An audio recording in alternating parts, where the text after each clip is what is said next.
an unravelling of the UN Charter.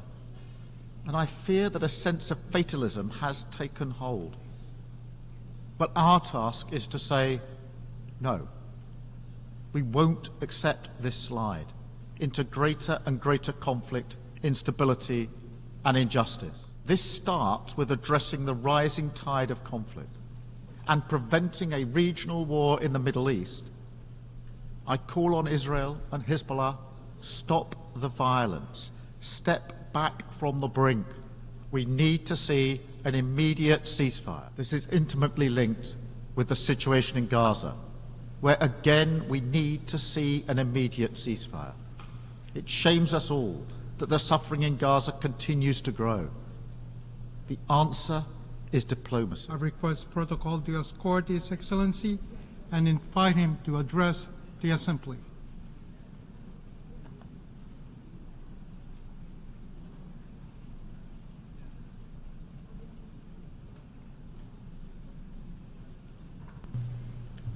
Mr. President, Your Excellencies, ladies and gentlemen, I address the General Assembly today as someone with a deep belief in the principles of this body and the value of international cooperation. I remember reading the Universal Declaration of Human Rights as a student. It had a profound impact on me. I spent my career as a lawyer working to protect those rights.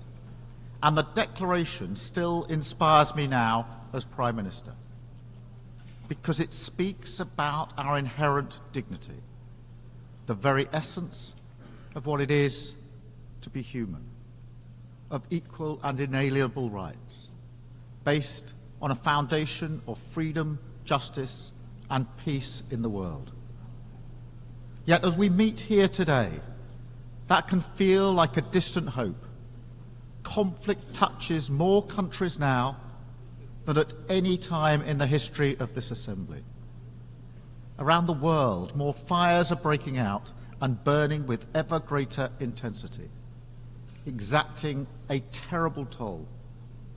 In Gaza, Lebanon, Ukraine, Sudan, Myanmar, Yemen, and beyond. The vast majority of humanitarian need in the world today is driven by conflict. After 20 years of gains in tackling poverty, disease, and in health, war is one of the main regions that progress has stalled. That is a catastrophe made by human hands. It has weakened the cause of cooperation, sowed political division between North and South, and turned the geopolitical dial away from the rule of law towards brute force and aggression. And this matters to us all. It matters to the British people. My government was elected to change Britain, to deliver national missions on higher growth, safer streets, cleaner energy, more opportunity, and a healthier society. But behind every one of these missions sits another insight, something that used to be unspoken, but now needs to be said, that we recognise that our success in Britain can never be separated from events beyond our shores. Global challenges rebound on us at home, and to grapple only with the effects of war, poverty, climate change, pandemics, or irregular migration when they arrive on our doorstep is to set ourselves up to fail. We must work with others to solve these problems at root, to tackle the causes. Britain is stronger when we do so. So we are changing our approach on the global stage too. My message today is this: we are returning the UK to responsible global leadership, because I think the international system can be better. We need it to be better. People talk about an age of polarisation, impunity, instability, an unravelling of the UN Charter. And I fear that a sense of fatalism has taken hold. But our task is to say, no, we won't accept this slide into greater and greater conflict, instability and injustice. Instead, we will do all we can to change it. This is the moment to reassert fundamental principles and our willingness to defend them, to recommit to the UN, to internationalism, to the rule of law, to work together for peace, progress and equality. Because it is right, yes, absolutely. But also because it is plainly in our self-interest. So we are ready to step up in a spirit of respect and equal partnership. I don't claim that solving these problems is easy, but there are positive, practical things that we can do together. This starts with addressing the rising tide of conflict and preventing a regional war in the Middle East. I call on Israel and Hezbollah, stop the violence, step back from the brink. We need to see an immediate ceasefire to provide space for a diplomatic settlement. And we are working with all partners to that end. Because further escalation serves no one. It offers nothing but more suffering for innocent people on all sides and the prospect of a wider war that no one can control and with consequences that none of us can foresee. This is intimately linked with the situation in Gaza, where again we need to see an immediate ceasefire.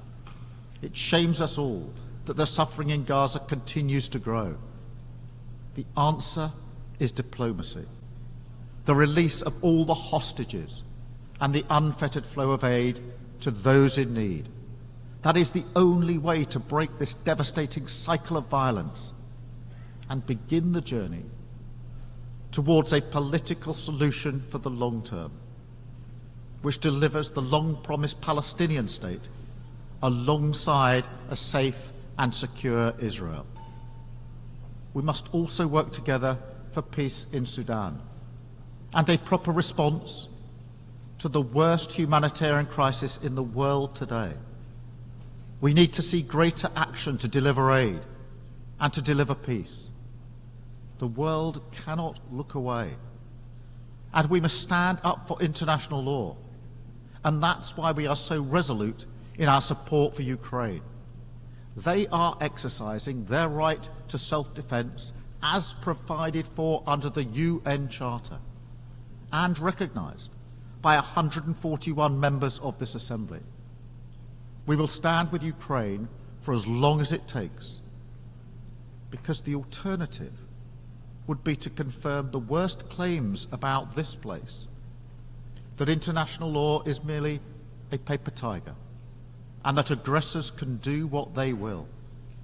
We will never let that happen, because it is our duty to respond to a more dangerous world with strength, to keep our people safe. But alone, that's not enough. That's not the limit of our responsibility. We must also work together to make the world less dangerous. And so we have to face some hard truths.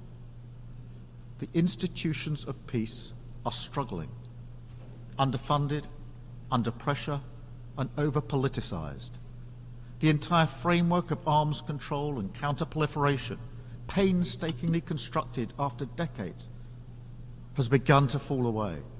Iran continues to expand its nuclear activity in violation of its international commitments.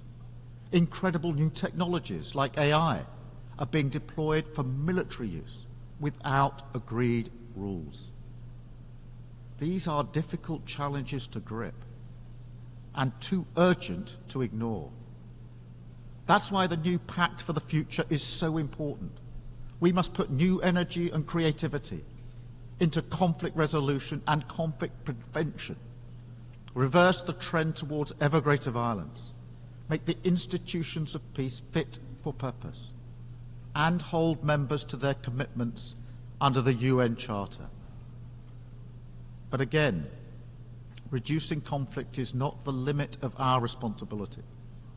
Other global challenges impact us too. So we must work to get the SDGs back on track. So, Mr. President, under my leadership, the UK will lead again, tackling climate change at home and internationally, and restoring our commitment to international development. Like many of you, in a few weeks' time, I will be travelling to Samoa for the Commonwealth Heads of Government meeting, where a generation of children are having to contemplate fleeing their island of their birth for good. The threat of climate change is existential, and it's happening in the here and now. So we have to reset Britain's approach. We have lifted the de facto ban on onshore wind in England, ended new oil and gas licenses, and created Great British Energy as we become the first major economy to transition to clean power by 2030.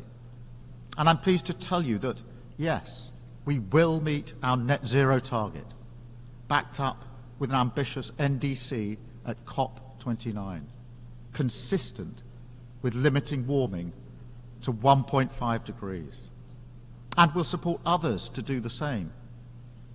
I know that finance is at the heart of this, so the UK will continue to be a leading contributor to international climate finance that includes supporting nature and forests, because this is vital for biodiversity and reducing emissions.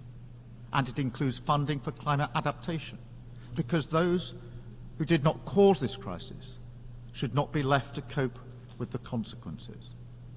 And the UK will also continue to be a leading contributor to development, committed to returning to 0.7% when fiscal circumstances allow.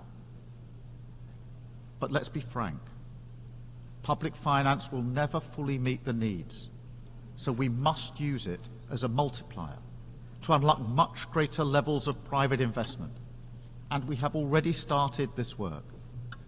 I can announce today that we're creating a new facility, the British International Investment, which will work with the City of London to mobilise billions in pension and insurance funds to invest in boosting development and fighting climate change.